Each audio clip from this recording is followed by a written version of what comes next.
syuting di situ itu sebenarnya kita mengikuti skrip dan naskah, tapi saat kita syuting tuh dipaksa untuk melakukan adegan-adegan yang tidak ada di skrip atau naskah.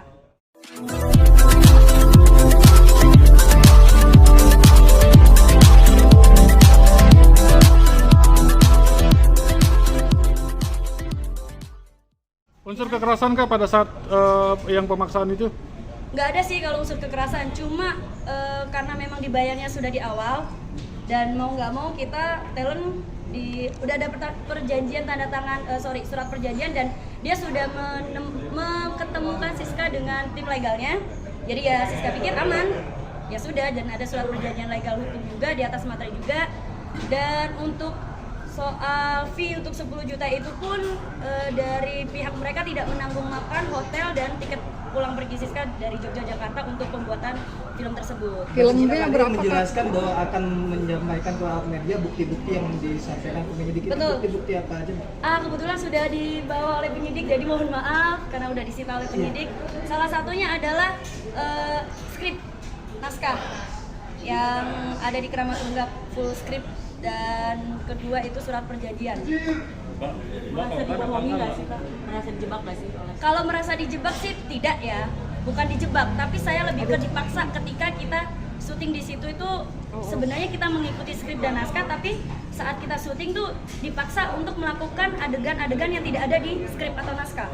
Begitu. Gimana sih perasaannya ketika tidak sesuai dengan apa yang disampaikan? Saya udah mau pulang. Saya bisa ditanyakan kepada talent-talent yang lain di Keramat Tunggak, saya satu-satunya talent yang tidak ingin lanjut syuting saat itu karena dipaksa untuk beradegan di luar skrip.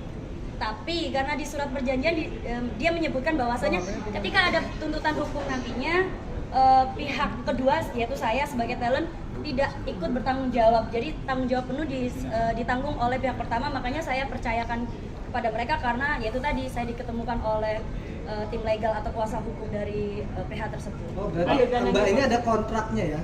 Bukan kontrak, hanya surat perjanjian selama proses syuting dan 3 hari itu saja. Adegan yang di luar skrip itu apa, Kak? Adegan yang di luar skrip itu? Pura-pura saja tidak tahu.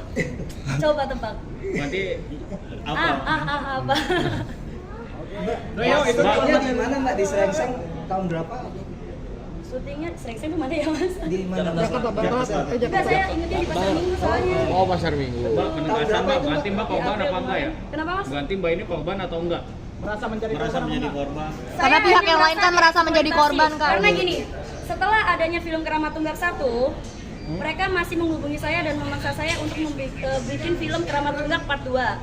Tapi saya tidak mau karena hasil dari Keramat Tunggak 1 aja sudah membuat saya merasa terancam gitu loh. Karena saya sudah pernah menjalani kasus hukum pornografi, jadi mau nggak mau saya harus lebih berhati-hati untuk menerima pekerjaan selanjutnya, betul. Kemudian mereka juga bikin film dengan judul Siska E, tapi nggak ada saya dan bukan saya pemerannya. Itu sudah jelas bahwasanya mereka hanya ingin mengeksploitasi nama Siska E. Begitu. Mbak, tapi Mbak tahu bahwa film itu akan di-upload di website mereka atau gimana? Berarti bisa dikatakan tahunya film itu? Tahunya setelah viral di Twitter malah. Oh, berarti bisa dikatakan dia bilangnya film itu akan ditayangkan di mana? Ya memang dia bilang di website seperti Netflix, udah gitu aja.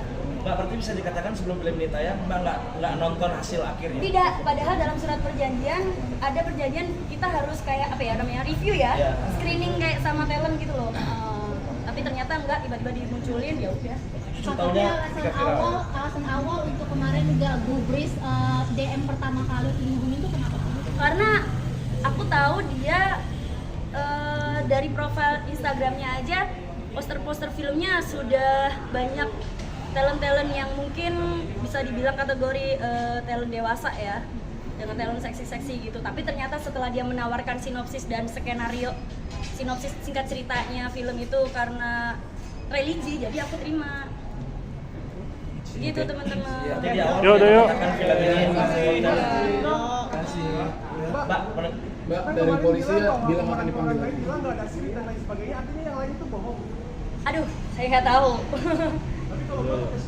Pakai. Saya ada skrip.